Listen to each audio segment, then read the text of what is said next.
All right, the watch list for April 6th, which will be, let me double check, Wednesday. I don't want to get the day wrong here. SPY today, a little bit aggravating because it actually had a decent range, but ended up closing pretty close to where it opened. So when you go to intraday, you can see for really the bulk of the session, it was just in a range between 205 and 204. Nice tradable range if you're, if you're a SPY trader, but I'm generally looking for individual stocks to trade. I only took a couple trades today. I had a nice green day, but I certainly could have done better.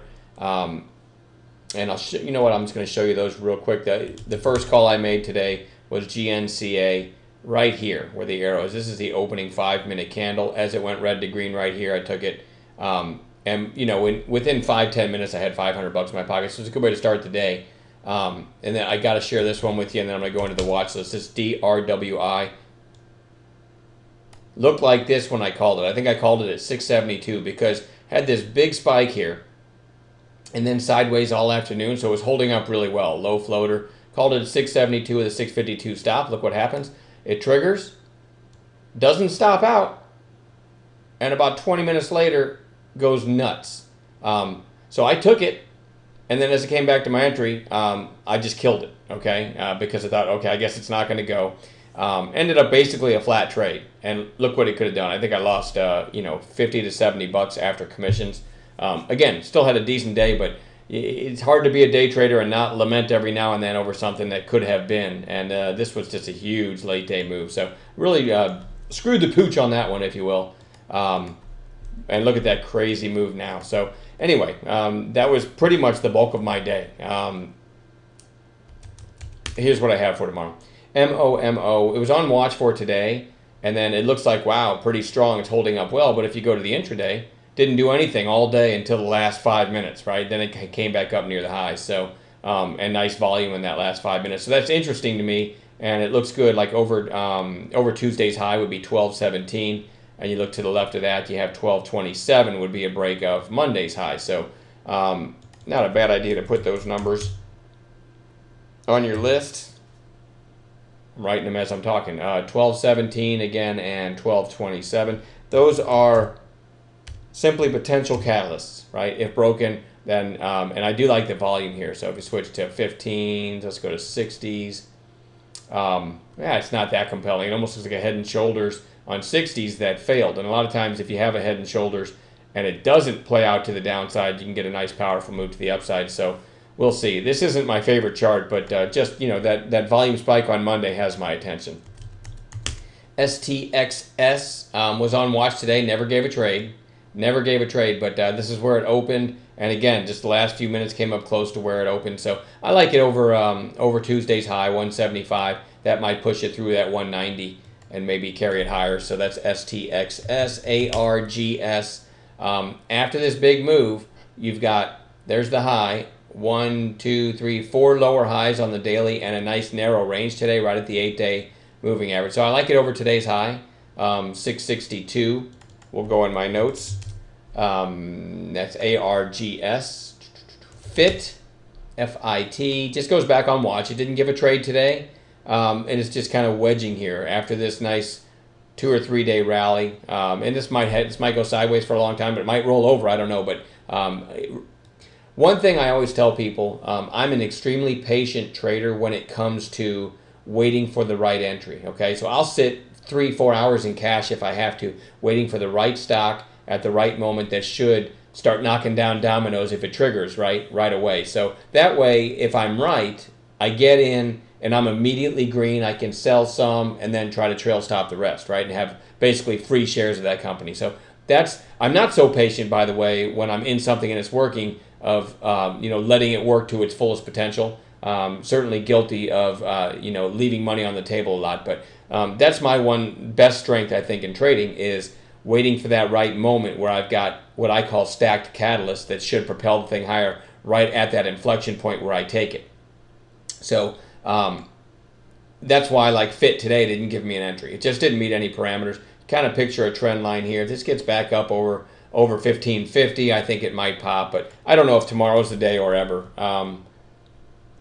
it's not a chart that I'm in love with, but it doesn't cost me anything to have it on a chart. Seed gave a huge move from like 140 to almost 250 before coming all the way back to 175, which is pretty much a breakout area, right, on the chart.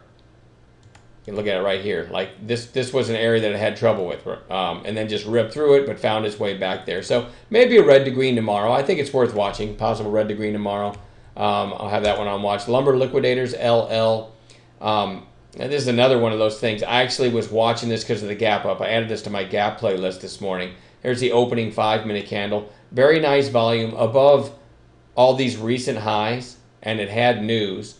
And I was very close to calling this on just a 5-minute high break. And you can't see it here, but if you were watching a trade at the time, it went from like 1352 to 1362 with almost no trades in between, or it happened such a huge chunk that I never got a chance to call it, never got a chance to take it. I did mention this flag right here. I said LL is putting in a nice flag after that last pop. And as it got through 14, it did another huge rip. I didn't take that, didn't catch it though. I didn't give an exact trigger and stop, just pointed out the flag, and it certainly held up pretty well. So this goes back on watch tomorrow, although I missed, again, the beautiful gap play entry today. I missed it. You do have the 200-day. That's where it stalled out. But if you take that out of the picture and you look to the left, there is not a lot in the way of a possible short squeeze on this one. So even though it made a big move today, I kind of like the fact that it came in a little bit. So keep that one on watch for the next several days. Hopefully it gives us a nice trade tomorrow, but certainly be on watch for the next several days. This TERP, I'll zoom in a little bit here, had a nice volume spike here a few days ago. Went from 880 to 992. Sellers came in, and it's almost right back up near those recent highs. So this one is worth watching for kind of a break of this 3-day high area. Today's high was 968. So you can put 969 in your notes. That could be the first potential catalyst, 969. Then yesterday's high was 983. So you could put 9.84 as your next possible catalyst. And then if it can get over 992, so you can put 993. So you've got what I call stacked catalysts. Sometimes if you switch to 60s, you can kind of see it, right? Yeah,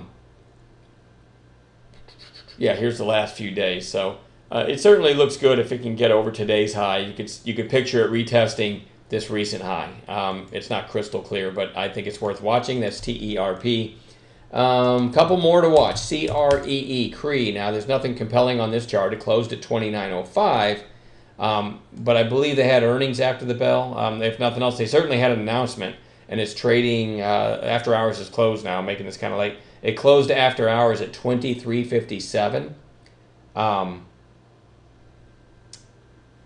And if you look at the daily chart, this has done a pretty good job of finding support over the last long while in the 23 to 24 area, here, right? And then you had the one November push down to almost 22. So this might be worth watching for a potential long. I'd actually like to see it open around 23, push down near 22. That could be a good buy down there. So I'll be watching it on an intraday basis, trying to pick a level for a potential bounce tomorrow.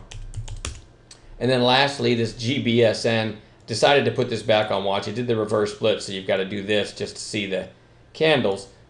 Again, this went from 452 to 770 this day, so it's got my attention. It's extremely low float, okay? Now you're down 3 days in a row, also down to the January lows, and a nice narrow day today. So this is actually a pretty interesting setup. A lot of eyes are on this one, so this one might give a nice bounce tomorrow. So I kind of like GBSN. We will, of course, build a list of potential gappers in the morning. It's generally where I make most of my money, is if I can catch a good gap play. And then the rest of the day, that allows me to be extremely selective if I want to trade anymore. All right, I will leave it at that, and we'll talk to you guys tomorrow.